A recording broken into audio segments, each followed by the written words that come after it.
가고 할 정도로 시간이 많이 지났죠. 예, 저희 오늘 고린도전서 12장에서 이 은사에 대해서 좀 살펴보려고 하는데요. 먼저 말씀드리고 싶은 거는 이제 저는 제가 가르치는 내용이 이게 진리고 바르다고 믿고 가르치는 겁니다. 오류가 있을 수도 있어요. 하지만 이제 제가 여태까지 배운 말씀과 또 알고 있는 지식 한도 내선 이것이 바르다고 믿는 거고요. 이게 이제 첫 번째고요. 저와 조금 생각을 다르게 하시는 분이 있다고 해서 저는 그 사람 자체를 함부로 판단하지는 않습니다. 지금은 다른 사람은 함부로 판단하려고는 안 해요. 다만 이제 어떤 잘못된 교리에 대해서는 판단을 하려고 합니다. 왜 이런 말씀을 드리냐면요. 제 설교를 듣는 분들 중에 한 몇 %라고 얘기해야 될지는 모르겠는데 아마 대부분은 다 지금 오늘 제가 가르치는 내용에 동의를 할 거라고 생각을 합니다. 무리 없이. 근데 그 중에 어떤 분들은 받아들이지 못하는 분도 있을 것 같아요. 왜냐면 은사에 대해서 다루거든요. 은사. 근데 이제 소위 말하는 한국교회에서 은사라고 하면 뭐 병 고치는 은사, 그것도 약간 한물 가긴 했죠. 7, 80년대 유행하다가 이제 방언의 은사, 요거는 아직도 많이 얘기를 하는 것 같아요. 그래서 여기에 대해서 좀 생각이 다르실 수 있어요. 아주 일부 어떤 분들 중에는. 근데 저도 제가 가능하면 제 생각을 이야기하는 것이 아니라 이제 하나님의 말씀을 인용해서 이야기를 하니까 잘 듣고 판단해 보시기 바랍니다. 저희가 이제 11장 마무리는 다음 주에 할 거고요. 12장, 13장, 14장 고린도전서 계속 강의하면서 이 방언의 문제를 많이 다루게 됩니다. 그래서 여러 번에 걸쳐서 이제 다루게 되니까요. 저와 생각이 좀 다르신 분들도 좀 잘 판단해 보시기 바랍니다. 예, 고린도전서 12장 1절부터 7절을 잠깐 보겠습니다. 형제들아, 이제 나는 영적 선물들에 관하여, 여기서 말하는 선물이요, 우리 예전 성경에서 은사라고 되어 있는 겁니다. 그래서 은사라고 보시면 돼요. 영적 선물들에 관하여 너희가 모르기를 원치 아니하노라. 너희가 알거니와 너희는 이방인들로서 이끌림을 받는 대로 이 말 못하는 우상들에게로 끌려갔느니라. 그러므로 내가 너희에게 깨닫게 하노니 하나님의 영으로 말미암아 말하는 자는 아무도 예수님을 저주받은 자라 하지 아니하고 또 성령님으로 말미암지 않고서는 아무도 예수님을 주라고 말할 수 없느니라. 오늘 오전에 살펴본 내용이죠. 이제 선물은 여러 가지나 성령님은 같고 직무는 다르나 주는 같으며 활동은 여러 가지나 모든 것 안에서 모든 것을 행하시는 하나님은 같으시되 각 사람에게 성령의 나타나심을 주신 것은 그것으로 말미암아 모두가 유익을 얻게 하려 하심이라. 잠깐 기도하겠습니다. 하나님 아버지, 주님의 말씀을 듣는 모든 사람의 마음에 은혜와 진리가 넘치기를 원합니다. 예수님의 이름으로 기도드렸습니다. 아멘.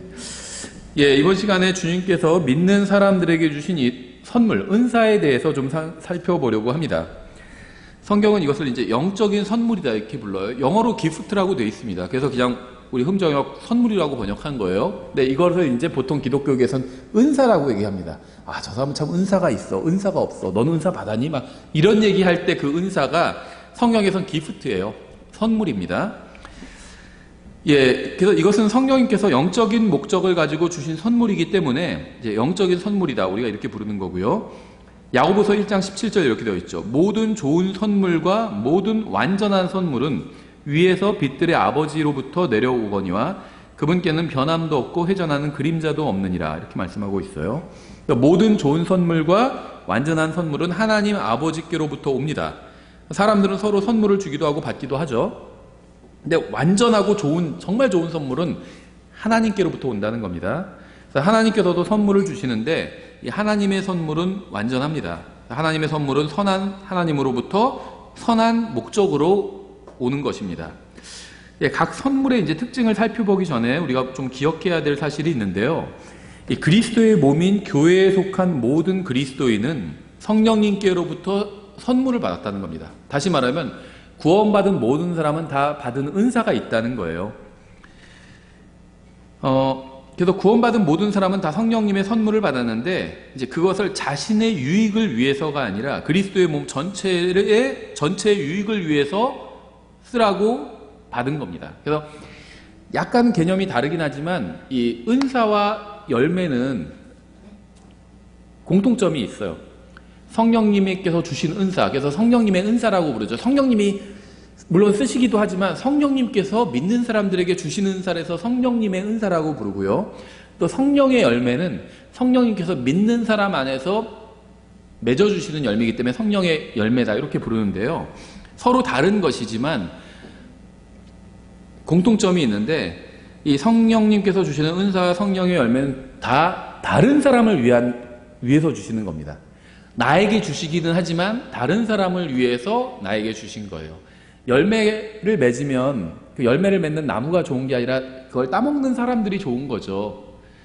마찬가지로 성령님의 은사도 나의 유익을 위해서 주신 것이 아니라는 겁니다. 나의 명성을 높이고 나의 이익을 위해서 주신 것이 아니라 다른 사람을 돕게 하기 위해서 성령님께서 나에게 이 은사를 주신 겁니다.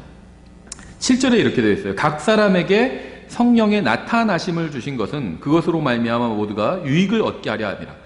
각 사람, 개개인에게 성령님의 나타나심을 줬는데 뭐냐면 은사를 얘기하는 거예요. 근데 그것을 주신 이유가 모두가 한 교회, 그리스도의 몸에 속한 모두가 유익을 얻게 하기 위해서 주셨다는 겁니다. 여러분과 저는 구원받은 사람으로서 서로에게 유익을 줄 수 있는 무엇인가를 성령님께로부터 받았다는 겁니다. 서로를 도울 수 있는, 유익을 줄 수 있는 무엇인가를 성령님께로부터 받았어요. 근데 내가 그걸 알 수도 있고 모를 수도 있는 거죠. 모르면 알아야 됩니다. 하나님의 말씀을 읽으면서 기도해야 돼요. 하나님께서 저에게 주신 은사는 무엇입니까? 알려주십시오. 제가 그것으로 다른 사람들을 섬기겠습니다. 주님의 몸된 교회를 교회에게 유익을 주겠습니다. 이런 기도를 해야 됩니다. 7절 앞부분에서 성령의 나타나심이라고 말씀하고 있는데요. 우리에게 주신 선물은 자신을 위한 게 아니라 서로를 위한 것인데 이러한 선물을 사용함으로 보이지 않게 성령님께서 드러나실 수 있다는 겁니다. 우리를 통해서 일하시는데 우리에게 주신 은사를 통해서 일하신다는 겁니다. 우리가 일할 때 성령님께서 일하시는 거예요, 사실은. 그래서 성령님이 그걸 통해서 나타나신다는 겁니다. 이것을 이해하는 것은 굉장히 중요한데요. 우리의 옛사람, 옛성품, 육신 다 같은 말이라고 보시면 돼요. 옛사람이 옛성품이고요. 옛성품이 곧 육신입니다. 이건 다 자아중심적인 성향을 가지고 있어요. 자기를 위한다는 겁니다. 반면에 우리의 새 사람, 새 성품, 다시 태어난 영은요, 다른 사람의 유익을 위해서 자신을 부인하려는 성향을 가지고 있어요. 그래서 자신이 아닌 다른 사람을 위해서 성령의 선물을 사용하는 것을 통해서 믿는 사람 안에 계신 성령님이 드러나게 된다는 겁니다. 그러니까 성령님이 나를 통해서 드러나셔야 되는데 언제 드러나시냐? 내가 나 자신을 위해서 살 때가 아니라 다른 사람들을 위해서 살 때. 그런데 다른 사람들을 위해서 사는데 무엇을 하면서 살아야 되냐면 하나님의 말씀을 전하고 하나님의 말씀으로 다음 사람들을 도와주고 또 믿는 사람들의 모임인 교회, 그리스도의 몸된 교회에 유익을 끼칠 때 성령님께서 드러나게 된다는 겁니다. 대부분의 사람들은 자기 자신을 위해서 살죠. 자기 자신을 위해서 일합니다. 그런데 성령으로 충만한 사람은 다른 사람을 위해서 일합니다. 그러므로 우리 각자가 자신이 받은 선물을 가지고 서로의 유익을 위해서 섬긴다면, 서로 다른 사람의 유익을 위해서 섬긴다면 성령님을 드러내게 되는 겁니다. 이런 성령의 선물의 특징을 구원받지 못한 사람들은 물론이고 대부분의 구원받은 사람들조차 이해하지 못하고 있어요. 그러니까 성령의 선물, 은사는 나 자신을 위해서 쓰는 게 아니라 다른 사람을 위해서 쓰는 것이라, 이 포인트를 알아야 은사가 무엇인지, 또 은사가 그게 진짜 참된 은사인지 거짓 은사인지를 구분할 수 있다는 겁니다. 구원받지 못한 사람은 자신을 위해서 삽니다. 구원받지 못한 사람의 특징은 자기 자신을 위해서 산다는 거예요. 그런데 문제는 뭐냐면 구원받은 사람들, 대부분의 사람들도 자기 자신을 위해서 산다는 겁니다. 이게 문제예요. 그래서 교회를 선택할 때도요, 이 교회가 나를 위해서 무엇을 해줄 수 있는가, 이런 걸 찾는다는 거죠. 이 교회 다니면 나에게 무슨 유익이 있는지 살펴봅니다. 일면 이해는 되죠. 이게 뭐 이해가 안 된다는 건 아니에요. 이해는 돼요. 교회 와서 다른 사람들이 자신에게 무엇을 해주기만을 또 바라는 경우도 많아요. 교회가 항상 자신에게 무엇인가를 해줘야 된다고 생각을 합니다. 여기 왜 이런 거 없어요? 왜 저런 거 없어요? 아, 이게 불편한데? 왜 이렇게 불편해요? 이런 얘기를 한다는 거예요. 많은 구원받은 사람들도. 근데 이런 태도는요, 구원받지 않은 사람들과 구원받은 육신적인 사람들이 갖고 있는 특징이에요. 나를 위해서 누군가 뭔가를 해줬으면 하는 거. 육신적인 사람, 다시 말하면 영적으로 성장하지 못한 사람의 특징이라는 겁니다. 아이들 키워보신 분들 잘 아실 거예요. 아이들 자기만 생각합니다. 언니가 뭐 했어? 얘가 날 뭐 했어? 나 불편해? 자기 생각만 해요. 엄마 아빠 막 바쁜데도 와가지고 막 자기 별것도 아닌 것 같고 자기 어떤 거를 해결해 달라고 이야기를 합니다. 별것도 아니에요. 야, 언니가 내 걸 뺏어갔어가 아니라 언니가 자기 인형을 나에게 안 줘. 뭐 이렇게 하기도 하고, 언니가 자기 물건을 자기한테 안 준다는 거예요. 언니 물건을. 별거 아닌 걸 갖고도 이렇게 하소연을 합니다. 어려서 그런 거죠. 근데 영적인 것도 마찬가지라는 겁니다. 성령님께서는요, 우리가 자신이 아닌 다른 사람을 위해서 살도록 인도해 주시는 분이에요. 나의 이익을 챙기고 이렇게 인도해 주시는 분이 아니라는 겁니다. 예수님은 성령님으로 충만하셨잖아요. 근데 예수님의 삶, 또 예수님의 사역, 또 예수님의 사역의 정점인 이 십자가 대속, 자신을 위한 것은 조금도 없어요. 다 남을 위한 희생이었습니다. 그렇죠? 예수님이 십자가에서 죽으시면 누가 좋아요? 예수님이 좋으신 게 아니라 우리가 좋은 거죠. 기본적으로 우리가 구원받았잖아요. 그걸 통해서. 예수님은 고통을 당하셨죠. 우리의 유익을 위해서 자신을 완전히 희생하신 거잖아요. 그게 성령님으로 충만한 예수님의 특징이었다는 겁니다. 4절에서는요, 이제 선물은 여러 가지나 성령은 같고라고 말씀하고 있어요. 구원받은 모든 사람들은 같은 성령님으로부터 선물을 받았지만 다 똑같은 선물을 받은 것은 아니라는 겁니다. 5절에서 직무는 다르나 주는 같으며 라고 말씀하고 있고요. 받은 선물도 다르고 선물을 사용하는 방식도 다르다는 겁니다. 6절에서 활동은 여러 가지나 모든 것 안에서 모든 것을 행하시는 하나님은 같으시되 이렇게 말씀하고 있죠. 그래서 우리는 모두 같은 방법으로 같은 비중을 두고 같은 일을 하는 것이 아니라는 겁니다. 서로 다른 일을 하지만 우리가 다른 사람들의 유익을 위해서 성령님께 자신을 내어드린다면 하나님께서는 우리 안에서 일하실 거예요. 그래서 나와 다른 일을 하는 사람을 함부로 판단하지 말고요, 인정해줘야 된다는 거예요. 교회도 마찬가지예요. 교회도 주안점을 두는 게 좀 다를 수 있어요. 어떤 교회는 복음 전하는 데만 많은 걸 더 할애할 수도 있고, 어떤 교회는 하나님 말씀을 가르치고 교리를 가르치는데 더 주안점을 둘 수도 있겠죠. 서로 좀 다를 수 있다는 겁니다. 그래서 그 다른 것을 가지고 비판해서는 안 된다는 거예요. 사실은요, 다른 사람 쳐다보면서, 그러니까 이게 뭐 다른 개인일 수도 있고 다른 교회일 수도 있는데요, 다른 사람을 쳐다보면서 비판하는 것은 거의 아무런 유익을 주지 못합니다.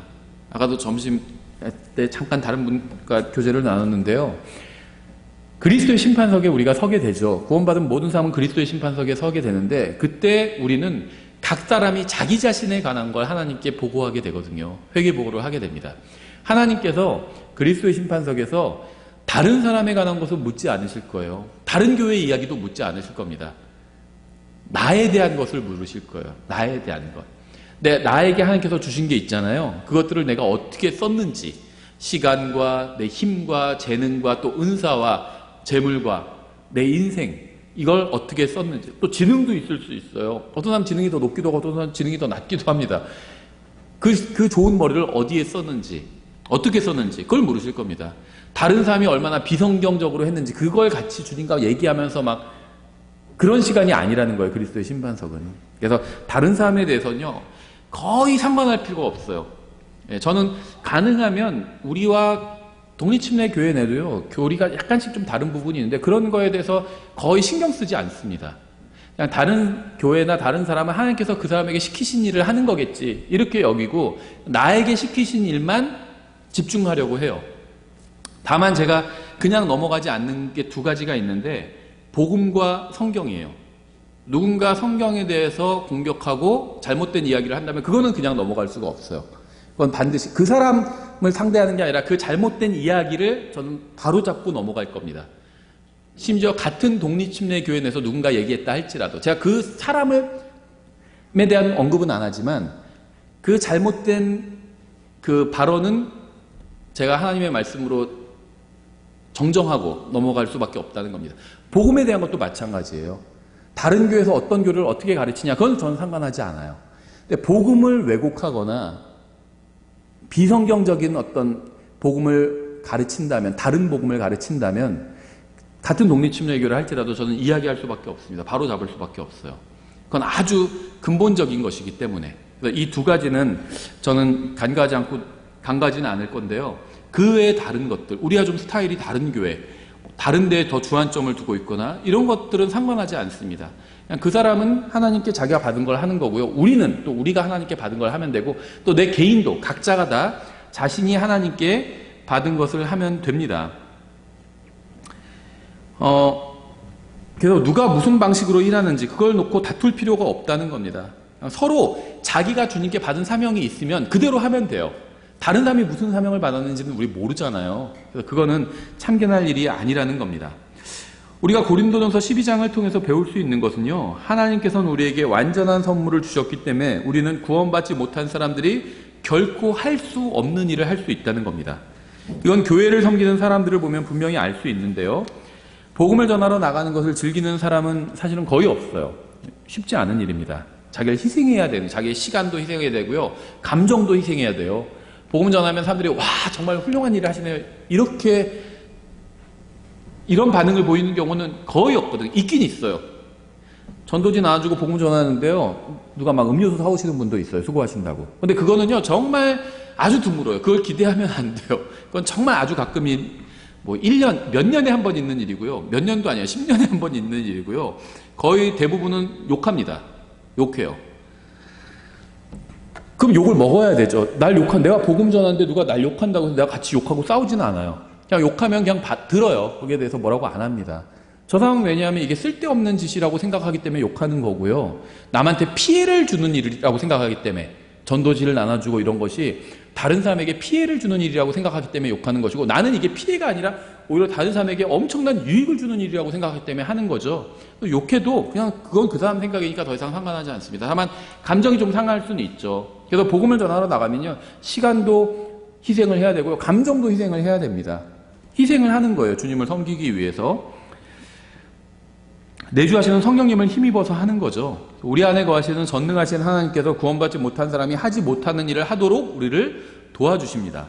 다른 사람들을 섬기고 돕는 일을 하는 것도 마찬가지고요, 이것도 인간의 본성에 속하지 않은 일이에요. 이게 구원받지 않은 사람들만 뭐라고 하는 게 아니라 구원받은 사람들도 내가 하나님을 섬기는데 그걸 갖고 뭐라고 하는 경우도 있어요.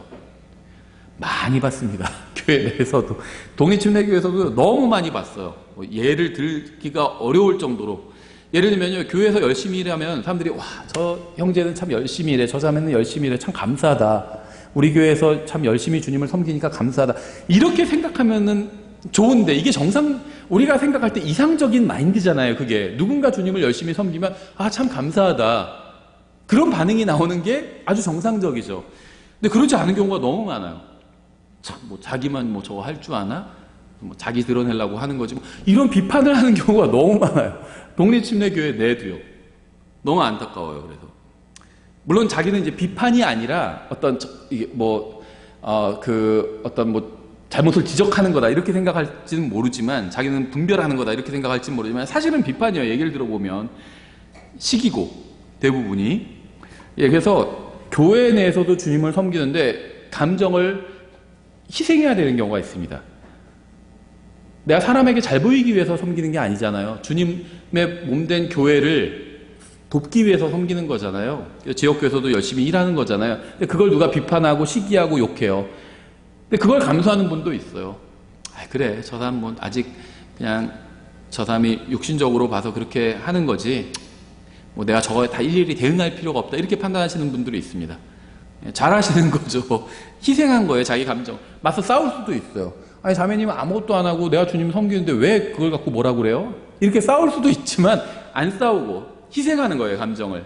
누가 욕해도 그래요, 제가 아직 부족해서 그런 겁니다 하고 이해해 주세요, 이렇게 좋은 말로 하면서 희생하는 경우들도 있다는 거죠. 우리가 성령님께 우리 자신을 내어드리고 주관하시도록 한다면 우리의 본성에 맞지 않고 할 수 없는 일을 할 수 있게 됩니다.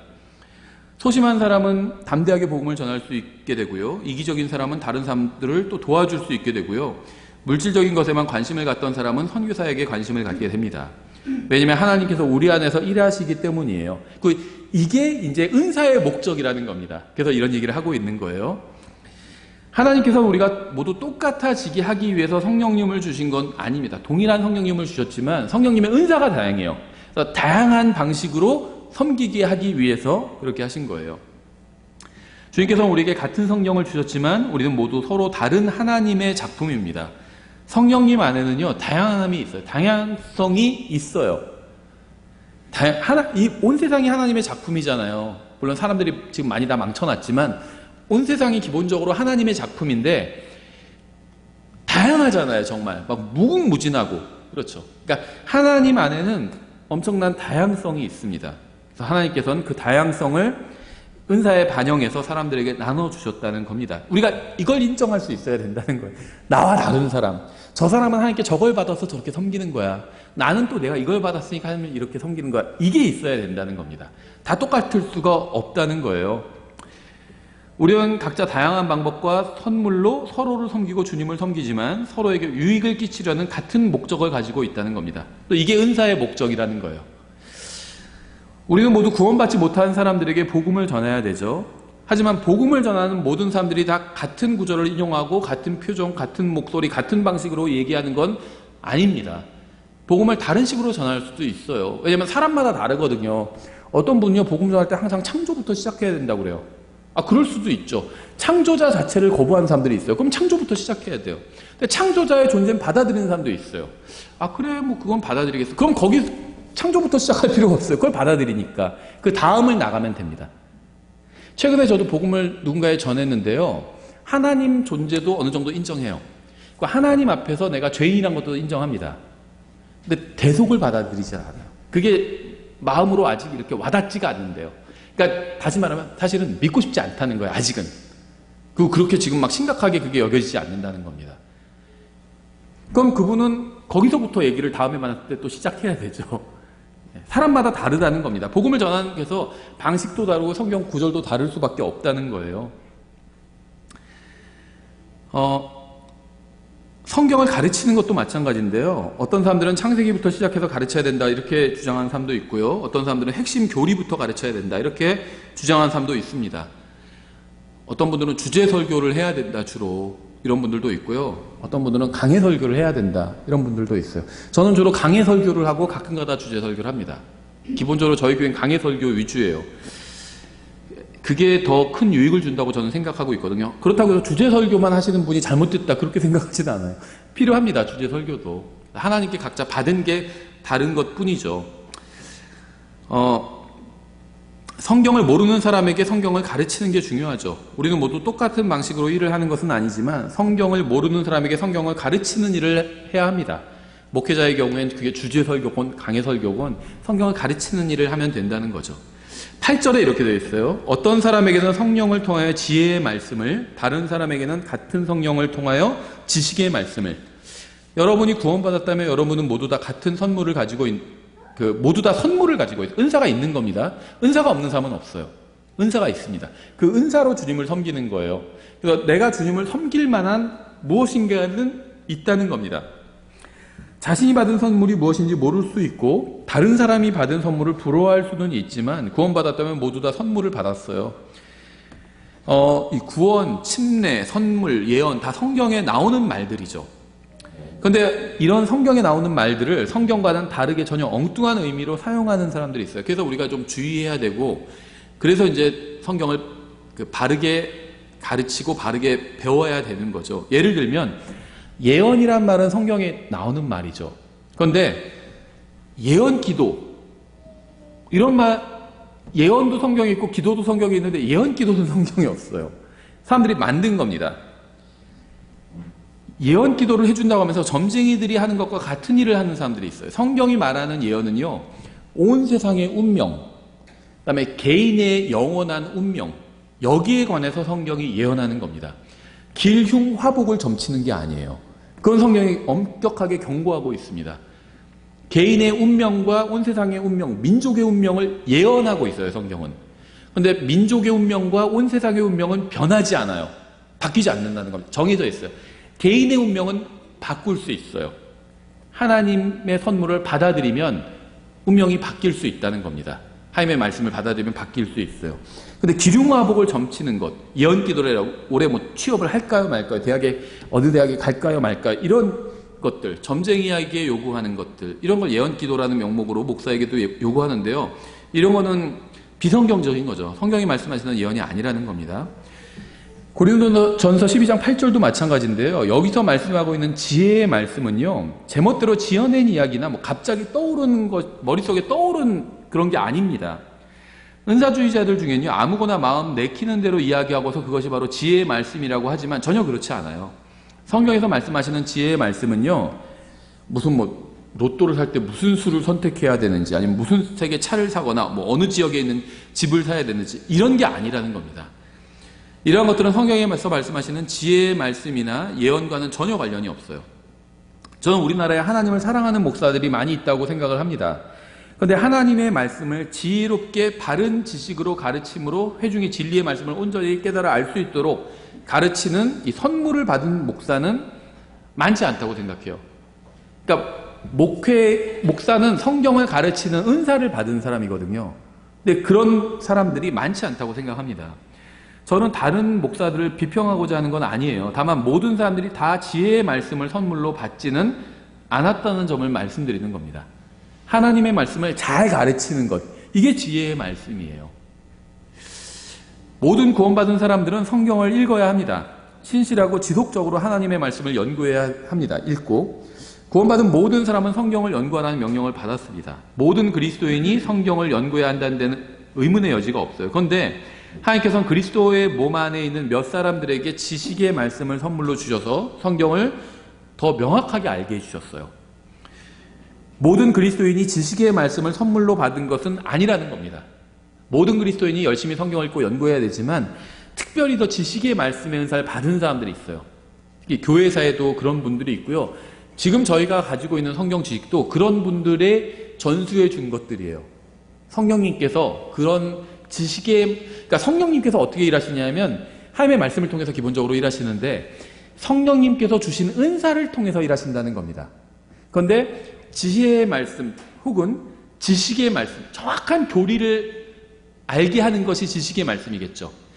성경을 잘 가르치는 것이 지혜의 말씀이겠죠. 이게 서로 약간은 달라요. 성경을 가르치는 거는 재미없게 가르쳐.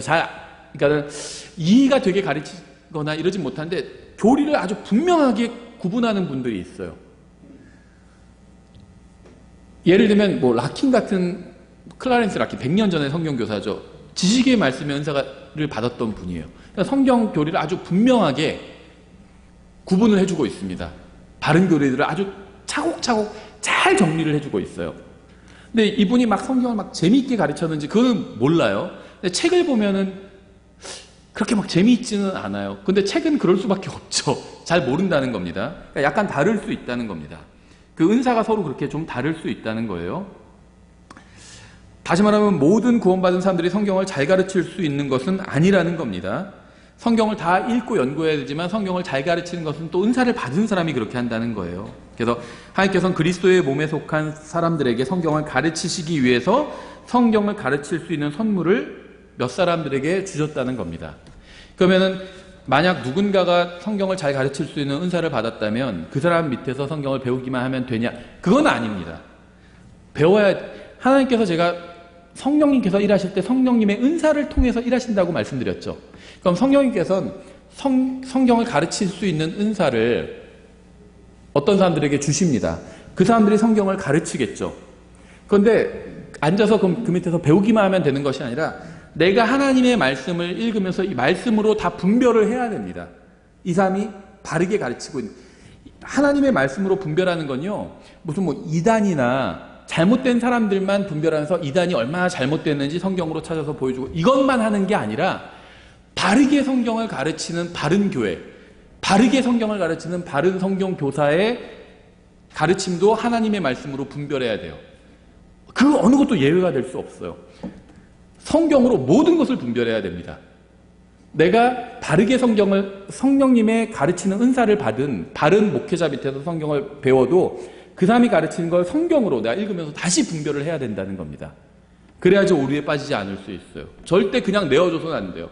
아, 저 사람은 훌륭한 사람이니까, 구원받은 사람이니까, 아니면 뭐 킹제임 성경을 믿는 사람이니까 다 바른 걸 가르치겠지. 이렇게 하면 안 된다는 겁니다.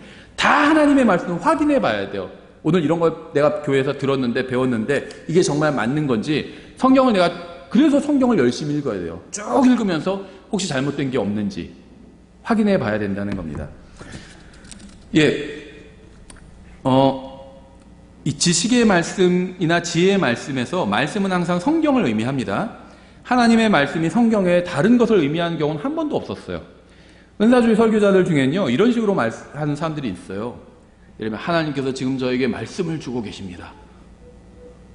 근데 성경 그런 식으로 말씀하고 있지 않다는 거예요. 성경에서 말씀하시는 이 말씀은 항상 성경을 의미합니다. 갑자기 내 귀에 뭐 환청처럼 들리는 거, 이건 하나님의 말씀이 아닙니다. 그냥 자기가 그렇게 생각하는 것이지. 그래서 막 이런 식의, 그러니까 점쟁이 스타일의 설교하는 사람들이 있어요. 하나님께서 저에게 메시지를 주고 계신데 지금 이 자리에는 심장이 안 좋은 사람이 있습니다. 그렇게 딱 얘기해요. 그러면 은사주의 교회들 대부분 크잖아요. 몇천 명 모였는데 그 중에서 뭐 심장 안 좋은 사람이 있겠죠, 당연히. 근데 점쟁이가 꼭 그렇게 하거든요. 제가 본 적이 있어요, 실제로. 점쟁이 매뉴얼을. 어떤 경로로 보게 됐는데, 거기 딱 보니까 이렇게. 그러니까 거기서는요, 이제 점치는 방법을 얘기하는 게 아니라 점쟁이의 마음가짐과 태도를 얘기하고 있는 책이었는데, 이렇게 얘기해요. 딱 오면 기선제압을 해라. 집에 우환이 있구만. 그런 얘기를 하라는 거예요. 예로 그렇게 나와요. 근데 집에 우환 없고 즐거운 사람이 점쟁이한테 찾아가지 않거든요. 우환 있고 막 이런 사람이 점쟁이 찾아가거든요. 기선제압을 하는 거예요. 똑같아요. 이게 점쟁이가 하는 것과 똑같습니다. 5,000명쯤, 1,000명쯤, 1,000명이 아니라 한 200명쯤 모여도 심장 안 좋은 사람 있어요. 심장이 안 좋은 사람이 있겠고, 아니면 집안에 문제가 있는 사람이 있고, 집안에 문제 없는 사람이 어디 있어요? 다 있지. 저희 집에도 있어요. 저희 집에도. 다 있어요. 그러니까 이런 거는 이게 점쟁이가 하는 거지, 하나님의 말씀을 가르치는 사람이 하는 게 아니라고. 그러니까 하나님께서 어젯밤에 오늘 집회에 심장이 문제 있는 사람이 올 것이라고 저에게 말씀하셨습니다. 이런 건 거짓말이라는 겁니다. 지혜의 말씀이나 지식의 말씀과는 전혀 관련이 없는 것입니다. 이런 것들은. 9절에 이렇게 되어 있어요. 다른 사람에게는 같은 성령을 통하여 믿음을, 우린 다 믿음을 가지고 있죠. 구원받은 모든 사람은 믿음이 있습니다. faith, 믿음이 있어요. 구원받은 사람들은 모두 하나님께서 창조에 대해서 하신 말씀이나 하늘나라나 지옥에 관해서 하신 말씀을 다 믿죠. 우리는 모두 다 믿음이 있어요. 그런데 하나님께서는 그리스도의 몸에서 몇 사람들에게 특별한 믿음을 또 선물로 주셨습니다. 하나님께서는 각각의 사람들에게 더 서로 다른 선물을 주셨어요. 이거는 한 사람이 다른 사람보다 더 영적인 것을 의미하지는 않습니다. 성경을 가르치는 사람이 기도를 열심히 하는 사람보다 더 영적인 것은 아니에요. 성경을 가르칠 수 있는 은사를 받아서 성경을 잘 가르치는 거지, 더 영적이라서 성경을 더 잘 가르치는 건 아니라는 겁니다. 그건 상관이 없어요. 성경은 기가 막히게 잘 가르치지만 별로 영적이지 않을 수도 있습니다. 따로 놀 수 있다는 거예요. 오히려 다른 사람이 성경을 잘 못 가르치지만 훨씬 더 영적인 사람도 있어요. 다른 겁니다. 그거는 서로가. 다른 사람들은 더 열심히 기도하고 어떤 사람들은 성경을 더 잘 가르칠 수 있는 은사가 있을 뿐, 은사가 다를 뿐이에요. 은사가. 그래서 여러분에게 예언서를 가르치지는 못하지만 여러분을 위해서 은혜의 왕자 앞으로 나아가고 여러분을 위로해주고 보살펴주는 사람은 있다는 겁니다. 성경은 잘 못 가르쳐요. 지혜의 말씀의 은사를 받지 않았기 때문에. 근데 위로해주고요, 막 마음속에 와가지고 위로해주고 같이 기도해주고요, 같이 울어주고요, 그런 사람도 있어요. 그런 은사를 받은 거예요. 로마서 10장 17절에 이렇게 말씀하고 있죠. 믿음은 들음에서 오며 들음은 하나님의 말씀에서 오느니라. 성경에서 말씀하시는 믿음은 하나님의 말씀을 믿는 겁니다. 누군가 나에게 1억을 줄 것이라고 믿는 것은 그건 믿음이 아니에요. 믿음은 성경에서 말씀하시는 것을 찾고 그것을 아무런 의심 없이 받아들이는 게 믿음입니다. 이게 왜 이런 말씀을 드리면요, 은사주의자들이 이런 믿음을 많이 가지고 있어요. 지금은 없었는데 옛날에 그 LA 수정교회라고 있었잖아요. 거기 목사 이름 뭐였죠? 제가 잊어버렸는데, 그 사람 어떻게 하냐면요, 그 LA에 비버리힐스나 이런 데 막, 저 잘 모르지만 백만장자들이 많잖아요. 그럼 딱 연락을 한대요. 그러면은 이 사람이 초대형 교회 목사니까 백만장자들이 믿지 않는 사람도 만나준대요. 일단 무조건. 심심하니까. 그럼 만나요. 딱 만나서 오늘 제가 왜 찾아왔냐면 하나님께서 당신이 하나님의 일을 하실 거라고 말씀하셨습니다. 그 방법은 당신이 저에게 10억을 헌금하는 겁니다. 이렇게 얘기해요. 그러면요, 백만장자 중에는요, 들어보더니 10억이 자기한테 큰 돈이 아니에요. 그래요? 그럼 드리죠 하고 헌금하는 사람도 있대요. 무슨 헛소리냐 쫓아내는 사람도 있대요. 근데 10명 돌아다녀서 한 명만 받아도 얼마나 남는 장사예요. 그러고 다니는 거예요. 하나님께서 당신이 나에게 10억을 주실 것이라고 말씀하셨습니다. 저에게 어젯밤에. 이런 사람이 있다는 거예요. 그건 하나님의 말씀이 아니라는 겁니다. 그냥 자기 생각이고 자기 욕심이지. 하나님의 말씀은 항상 성경이에요. 성경 외에 누군가 어떤 얘기를 하는 것, 그것은 하나님의 말씀이 아닌 겁니다. 9절에 이렇게 되어 있어요. 다른 사람에게는 같은 성령을 통하여 병 고치는 선물을. 여기서 약간 좀 아쉬운데요. 병 고치는 이라고 되어 있는데 영어로 보면요, 그냥 힐링이에요. 힐링. 그러니까 물론 이제 병에 대한, 병이 굉장히 스펙트럼이 넓을 수 있죠.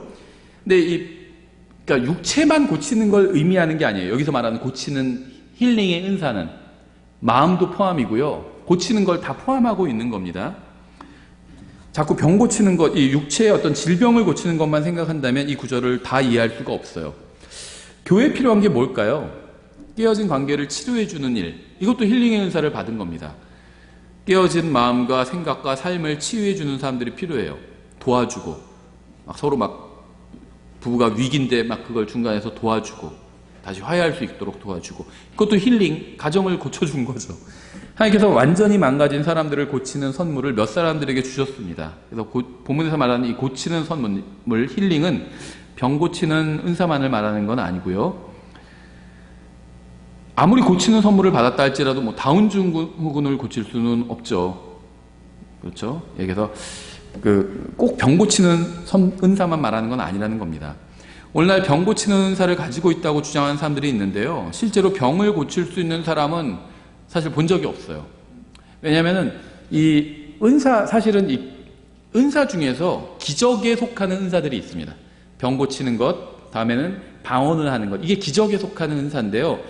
기적에 속한 것들, 이 기적은 인류 역사상 세 번의 시기에만 일어났거든요. 언제냐? 모세의 시기. 그리고 그의 제자 여호수아까지 기적이 일어났어요. 두 번째 언제나 엘리야의 시기에 기적이 일어났고, 엘리야의 제자인 엘리사까지 일어나고, 그 다음에 또 다 사라졌습니다. 이사야가 기적을 행했다, 말라기가 기적을 행했다, 이런 말 성경에 없죠. 똑같은 다 대언자인데 엘리야와 엘리사만 기적을 행했어요. 그리고 이제 예수님께서 기적을 행하시고, 그 다음에 예수님의 제자들까지 기적 행하고 사라져 버렸습니다. 방언 마찬가지예요. 병 고치는 은사도 마찬가지예요. 다 사라져 버렸어요. 초대교회 시대는 아직 병 고치는 은사가 있었습니다. 그래서 그 얘기를 하고 있는데 지금은 사라져 버렸어요. 병 고치는 은사. 방언도 마찬가지예요. 지금은 사라져 버렸습니다. 지금 한다는 것은 성경적으로는 사실은 맞지 않아요. 그리고 이 병 고치는 것도, 병 고치는 은사가 있다고 주장하는 사람들은 있지만 실제 병 고치는 경우는 없습니다. 만약에 그 은사가 있으면 병원에 가서 다 고쳐주면 되잖아요. 근데 그렇게 하고 있지 않죠. 이런 얘기를 하면 고침받는 사람의 믿음이 필요하다고 하는데, 성경에서 보면 은사를 가지고 있는 사람은요, 믿음이 없는 사람도 고쳐줄 수 있어요. 선택의 문제예요. 예수님은 은사가 충만하신 분이었죠. 당연히 능력이 충만하신 분이었죠. 그래서 죽은 자도 살리셨어요. 예수님이니까 그랬지. 예수님 아니래도 엘리야, 엘리사도 마찬가지잖아요. 죽은 자 살렸습니다. 죽은 자가 무슨 믿음이 있어요? 믿음이 없어도 은사를 발휘할 수 있다는 겁니다. 지금 병 고치는 은사를 가지고 있다고 하는 사람들은 다 성경적인 것과는 좀 다르다는 거죠.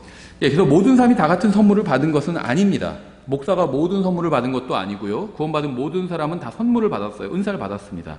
서로 다르지만 모두 선물을 받았어요. 그래서 인생의 그러니까 하나님 앞에서 바르게 살기 위해서는요, 여러 가지를 해야 되겠지만 그 중에 하나가 바로 자기가 무슨 은사를 받았는지를 아는 거예요. 받은 은사는 있어요. 구원받은 사람은 다 은사를 받았습니다. 근데 그게 뭔지를 알아야 돼요. 그래야지 그걸 통해서 하나님을 섬길 수 있는 거죠. 하나님을 섬긴다는 말을 다른 말로 하면요, 주님을 섬긴다 이 말을 다른 말로 하면요, 사람을 섬기는 겁니다. 교회를 섬기는 거예요. 주님의 몸된 교회를 섬기는 게, 그게 주님을 섬기는 거예요. 주님이 눈에 보이지 않고 셋째 하늘에 계시잖아요. 근데 어떻게 섬겨요? 주님의 몸된 교회가 있잖아요. 교회를 섬기면 주님을 섬기는 겁니다. 다른 말로 하면 교회를 박해하면 그게 주님을 박해하는 거잖아요. 사도 바울이 교회를 박해하러 다녔을 때 주님께서 나서서 왜 네가 나를 박해하느냐 이렇게 말씀하셨죠. 교회를 박해하면 주님을 박해한 것이고, 교회를 섬기면 주님을 섬긴 겁니다. 은사의 목적은 주님을 섬기기 위한 것인데, 주님을 섬기는 건 교회를 섬기기 때문에 교회를 섬기는 거예요. 내가 무슨 은사를 받았는지 그걸 찾아야 돼요. 각자가 다. 그러니까 그것으로 주님을 섬겨야 진정으로 주님을 섬기는 삶이 시작될 수 있다는 겁니다. 다만 모든 사람이 다 같은 걸 받은 건 아니에요. 고린도전서 12장 10절 이렇게 되어 있어요. 다른 사람에게는 기적들 행함을, 다른 사람에게는 대언함을, 다른 사람에게는 영들 분별함을, 다른 사람에게는 여러 종류의 타언어들을, 이 방언이죠 이게. 다른 사람에게는 타언어들을 통역함을. 방언은 언어예요. 그래서 반드시 통역이 있습니다. 영들 분별함은 어떤 사람들은 자신들이 영들을 분별할 수 있다고 생각합니다. 자신이 영들을 분별할 수 있다고 하는 사람들은 항상 다른 사람들의 잘못을 지적하는데요. 이 영들을 분별할 수 있다고 하면서 다른 사람의 영만 분별하지 말고 자기 영도 분별을 해야 되겠죠. 이 기적, 대언, 영들 분별, 타언어들, 통역 이런 것들은요. 그러니까는 그 성경이 완성되기 전에 초대교회 시대에 주신 은사들이에요. 지금은 성경이 완성되고 나서는 다 사라져버리는 은사들입니다. 에베소서 4장에서는 이렇게 되어 있어요. 4장 7절 8절에 그러나 주께서 우리 각 사람에게 그리스도의 선물을, 고린도전서 12장과 같은 문맥이에요. 그리스도의 선물의 분량대로 은혜를 주셨나니 그러므로 그분께서 이르시기를 그분께서 높은 곳으로 올라가실 때 포로로 사로잡힌 자들을 사로잡아 이끄시고 사람들에게 선물들을 주셨도다 하시느니라. 12절 이것은 성도들을 완전하게 하고 섬기는 일을 하게 하며, 지금 고린도전서 12장과 일치합니다. 똑같아요. 그리스도의 몸을 세우게 하려 하심이라. 마침내 우리가 다 믿음과 하나님의 아들을 아는 것에서 하나가 되어 완전한 사람에 이르고 그리스도의 충만하심에 장성한 분량에까지 이르리니. 고린도전서 12장 13장과 굉장히 깊은 관련이 있어요. 이 에베소서 4장 제가 방금 인용한 구절은 하나님께서는 구원받은 모든 사람들에게 선물을 주셨습니다. 그래서 우리는 그 선물을 사용해서 다른 사람들을 섬겨야 돼요. 그러면 우리는 그리스도의 몸을 세우게 되고 장성한 사람의 분량에까지 자라가게 될 수 있는 겁니다. 11절에 이렇게 되어 있죠. 그분께서 더러는, 에베소서 4장 11절, 더러는 사도로, 더러는 대언자로, 더러는 복음 전도자로, 더러는 목사와 교사를 주셨으니. 고린도전서 12장 10절을 기억하면서 에베소서 4장을 제가 보라고 했는데요. 왜 에베소서 4장에서는 기적이나 대언이나 영들 분별, 타언어들, 통역 이런 게 없는 걸까요? 이유는 간단합니다. 에베소서 4장에서 열거하고 있는 선물들은 성도들을 완전하게 하는 것이지만 기적이나 대언이나 영들 분별이나 타언어들, 통역은 성도들을 완전하게 하는 것은 아니기 때문이에요. 잘 들어보셔야 돼요. 에베소서 4장에 나온 은사들은 성도들을 완전하게 하는 건데요. 기적, 다음에 영들 분별, 타언어, 통역 이런 건요. 성도들을 완전하게 하는 것과 관련이 없다는 겁니다. 그러면 이런 은사를 왜 주셨을까요? 성도들을 완전하게 하는 것과 관련이 없는데. 이런 은사들은요. 안 믿는 유대인들을 믿게 하는데 도움이 되는 은사들이에요. 기적에 해당하는 은사들이잖아요. 방언, 통역, 기적 이런 것들 다 기적의 범주에 들어가는 것들이잖아요. 이런 것들은요. 안 믿는 유대인들에게 표적이 되기 때문이에요. 그래서 안 믿는 유대인들에게 신약의 교리가 진리라는 걸 입증하기 위해서 하나님께서는 이런 기적을 동원하신 겁니다. 믿어야 그리스도의 몸 안에 들어오죠. 그리스도의 몸 안에 들어오고 나선 이런 것들이 더 이상 필요가 없어요. 이제는 장성한 사람으로 자라가야 되는데 그러기 위해서 필요한 게 바로 에베소서 4장에 나온 은사들입니다. 하나님의 말씀을 바르게 가르치는 것들이에요. 그래서 에베소서 4장과 고린도전서 12장이 서로 약간 다른 게 이제 그런 이유라고 보시면 됩니다. 기적이나 표적은 유대인들이 예수님을 믿는 데까지 인도해 주지만 그리스도의 몸을 세우는 데는 역할을 하지 못해요. 왜냐하면 기적을 통해서 믿음이 더 자라갈 것 같지만 그렇게 얘기하는 사람들 있잖아요. 기적을 보여주시면 내가 더 믿음이 성장할 텐데 이렇게 생각하는 사람들 있지만 성경은 그렇게 말씀하고 있지 않거든요. 믿음은 들음은 기적에서 이렇게 얘기하고 있지 않아요. 믿음은 하나님의 말씀에서 오는 거지 기적에서 오는 것이 아니기 때문에 기적은 그리스도의 몸을 세워주는 데에는 도움이 되지 않는다는 겁니다. 이 타언어를 할 수 있는 선물이 영적 성장으로 인도하지 못해요. 병 고치는 선물도 마찬가지입니다. 이것도 영적 성장을 가져오는 게 아니에요. 병이 낫는다고 해서 믿음이 다 성장하는 게 아니거든요. 기적도 마찬가지고요. 기적도 영적인 그리스도로 성장시킬 수가 없습니다. 오히려 이런 것들이 고린도 교회는 이런 은사가 넘쳤잖아요. 기적을 행하고 막 이런 은사가 넘쳤는데 영적인 수준은 영적인 갓난아이라고 바울이 이야기할 정도로 영적 성장은 없었다는 거죠. 이걸 우리가 잘 생각을 해야 된다는 겁니다. 유대인들은 이러한 것들을 통해서 예수님을 믿게 되지만 교회는 이러한 것으로 성장하는 게 아닙니다. 저는 은사주의자들이 모두 구원받지 못했다는 말을 하는 게 아니에요. 방언하는 사람들 다 구원받지 못했다 이런 말을 하는 게 아닙니다. 다만 무엇인가 비성경적인 것을 하고 있다는 그런 얘기를 하고 있는 거예요. 그렇다면 영적으로 성장하려면 어떻게 해야 될까요? 하나님의 말씀과 예수 그리스도에 대해서 알아갈수록 영적으로 성장을 하게 됩니다. 자신이 알지도 못하는 말을 방언이랍시고 한다고 해서 영적으로 성장하는 게 아니라 하나님의 말씀을 알아야 영적으로 성장하는 거예요. 한번 잘 생각해 보세요. 하나님께는요, 모든 언어가 다 똑같습니다. 그렇지 않을까요? 영어로 얘기한다고 해서 하나님과 더 친근하게 교제를 나눌 수 있는 게 아니죠. 그리스어로 얘기한다고 해서 더 친근하게 교제를 나누는 것도 아니죠. 헬라어로 얘기한다고 해서, 히브리어로 얘기한다고 해서 하나님과 더 친밀한 교제를 나누는 게 아니에요. 그렇죠? 교제는요, 교제에서 중요한 건 물론 언어가 중요합니다. 말이 통해야 돼요. 근데 하나님은 모든 말을 다 알아듣실 수가 있잖아요. 모든 언어를. 그러면 언어가 완전히 통한다는 전제하에 그 다음에 중요한 건 언어가 아니에요. 그 다음에 중요한 건 마음이죠. 마음.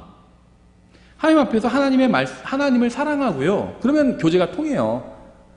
하나님을 사랑하면 하나님의 계명들을 지키겠죠. 하나님의 말씀대로 살고 하나님을 기쁘시게 하려고 하겠죠. 하나님을 사랑하는 마음이 있으면 하나님과 교제가 통해요.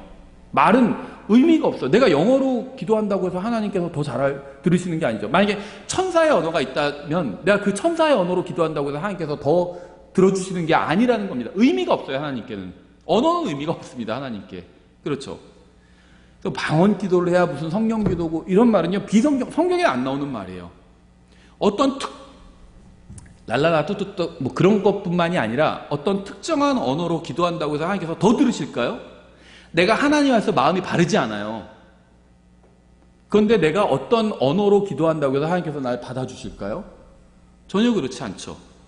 말이 안 되잖아요. 언어는 상관이 없어요. 방언으로 하건 무슨 언어로 하건 한국말로 하건 뭘로 기도해도 상관없어요. 하나님 앞에서 마음이 진실해야 하나님과 통할 수 있는 겁니다. 그렇죠? 하나님을 사랑하지도 않아요. 그냥 하나님을 이용하려고 그래요. 하나님한테서 어떻게 돈이나 좀 뜯어내고 그럴 생각만 하고 있어요. 근데 어떤 방언으로 기도한다고 해서 하나님께서 그걸 들어주실까요? 전혀 의미 없다는 겁니다. 언어에 대한 건요, 전혀 의미 없어요. 하나님을 사랑하고 하나님의 뜻대로 살고자 하는지 그 마음이 중요한 거지 어떤 언어 자체가 중요한 것은 아니라는 겁니다. 대언도요, 이미 성경에 나와 있는 것을 말하는 거지 새로운 것을 말하는 게 아니에요. 이제 이 프로페시를 우리 성경에선 대언이라고 번역했는데 예언의 의미가 있죠. 예언이요, 성경에 나와 있는 말씀을 이야기하는 게 예언이지 어떤 미래의 어떤 일을 무슨 기륭화복을 점치는 게 예언이 아니라는 겁니다. 고린도전서 14장 3절 이렇게 되어 있어요. 그러나 대언하는 자는 사람들에게 말하여 그들을 세우고 권면하며 위로하나니. 대언을 하면서 권면하면서 위로한대요. 우리가 어떤 말로 권면하고 위로할 수 있을까요? 하나님의 말씀으로 할 수밖에 없어요. 제 말로 무슨 권면을 해요? 제가 뭐라고. 누구한테 권면할 일이 있는데 제가 제 말로 권면하면 그게 무슨 힘이 있겠어요? 제가 뭐라고. 하나님의 말씀으로 권면해야죠. 위로도 마찬가지예요. 제 생각으로 위로하는 게 그게 무슨 위로가 돼요? 하나님의 말씀으로 위로해야지. 말씀의 능력이 있지 제 생각이나 제 말에는 능력이 없잖아요. 하나님의 말씀으로 위로하는 거예요. 그래서 성경이 말씀하시는 이 대언은 하나님의 말씀을 가지고 권면하고 위로하는 겁니다. 그런 거지 무슨 뭐 어떤 기륭화복을 점치거나 이런 것이 아니라는 거예요. 하나님께서는 성경을 통해서 예언하셨습니다. 우리는 성경을 통해서 우리에게 필요한 모든 예언을 들을 수 있어요. 어떤 주제에 대해서 성경이 없다. 그건 우리가 알지 않아도 되는 것들은 얘기하지 않으신 겁니다. 우리에게는 성경으로 충분합니다. 성경에 어떤 다른 예언도 더 필요하지 않아요. 몰라도 된다는 겁니다. 성경에 없는 건요, 몰라도 된다는 거예요. 만약에 우리에게 필요했다면 하나님께서 주셨을 겁니다. 그러니까 성경은요, 우리가 원하는 모든 것을 말씀하고 있지는 않지만 우리가 알아야 될 모든 것은 다 말씀하고 있어요. 성경으로 충분합니다. 성경 없는 걸 자꾸 찾으려고 하지 마세요. 고린도전서 12장으로 돌아가 보면 28절에 하나님께서 교회 안에 몇을 세우셨는데 첫째는 사도요, 둘째는 대언자들이요, 셋째는 교사들이요, 그 다음은 기적들이요, 그 다음은 병 고치는 선물들과 돕는 것들과 다스리는 것들과 여러 가지 타원어들이니라. 모두 사도이겠느냐, 모두 대언자이겠느냐, 모두 교사이겠느냐, 모두 기적을 행하는 자이겠느냐, 모두 병 고치는 선물들을 가지겠느냐, 모두 타원어들로 말하겠느냐, 모두 통역하겠느냐. 본문에서 여러 질문이 나오죠. 각각의 질문에 대한 답은 아니다죠. 질문이 많이 나오죠. 근데 답은 다 아니다예요. 그렇죠. 모두 교사이겠느냐? 아니다. 그렇죠. 모두 대언자겠느냐? 아니다. 당연히 다 아니다죠. 아니다예요. 모든 사람이 사도나 대언자나 교사가 아니고 모든 사람이 병 고치는 선물이나 타원어들로 말하는 선물이나 통역하는 선물을 가지고 있지 않죠. 그래서 답은 다 아니다입니다. 이 질문들에 대한 답은. 근데 은사주의자는요, 모두 다 유독 모두 타원어들로 말하겠느냐 질문에만 그렇다고 얘기해요. 방언을 해야 된다. 이렇게 주장한다는 겁니다. 계속해서 다음 절에 31절. 오직 가장 좋은 선물들을 간절히 사모하라. 그런에도 내가 너에게 더욱 뛰어난 길을 보이노라. 여기서 의미심장한 말을 하는데요. 가장 좋은 선물을 사모하래요. 이게 뭘까요? 12장 31절에서 가장 좋은 선물. 14장 4절에서 이렇게 되어 있어요. 알지 못하는 언어로 말하는 자는 자기를 세우나 대언하는 자는 교회를 세우느니라. 알지 못하는 언어로 말하는 것을 누구를 세운다고 하고 있죠? 자기 자신이죠.